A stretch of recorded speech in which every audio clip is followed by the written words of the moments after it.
Армысыздар, мен қаһарман Шұғыла. Өмірхан Аймағамбетұлы Байқоңыров атындағы Жезқазған университетінің 3-ші курс студентімін. Мұхтар Әуезов кітапханасындағы Жас толқын поэзия клубының мүшесімін.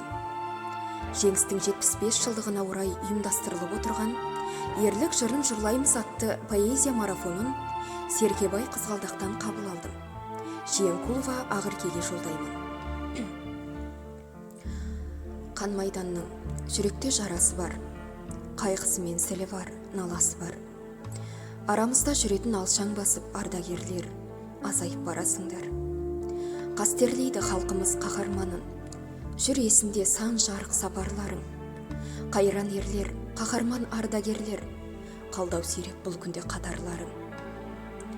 Ерлік сүйген, еліңе салтың ұнар, жүздерінде жанған от жарқылы бар. Соғыс деген салмағын жалғыз сөздің, бүгін ұрпақ өздерің арқылы ұғар. Жасқанбаған жауынан жарақты ер, ерлігіңді аңыз қып таратты ел. Қаһармандық дегенді кейін ұрпақ, жүздеріңе сендердің қарап білер. Дарқан мінез, дария ой дарашыңдар, жарқын жүзді, жүрегі ақ жанасылдар. Арамызда жүретін алшаң басып, майдангерлер, азайып барасыңдар.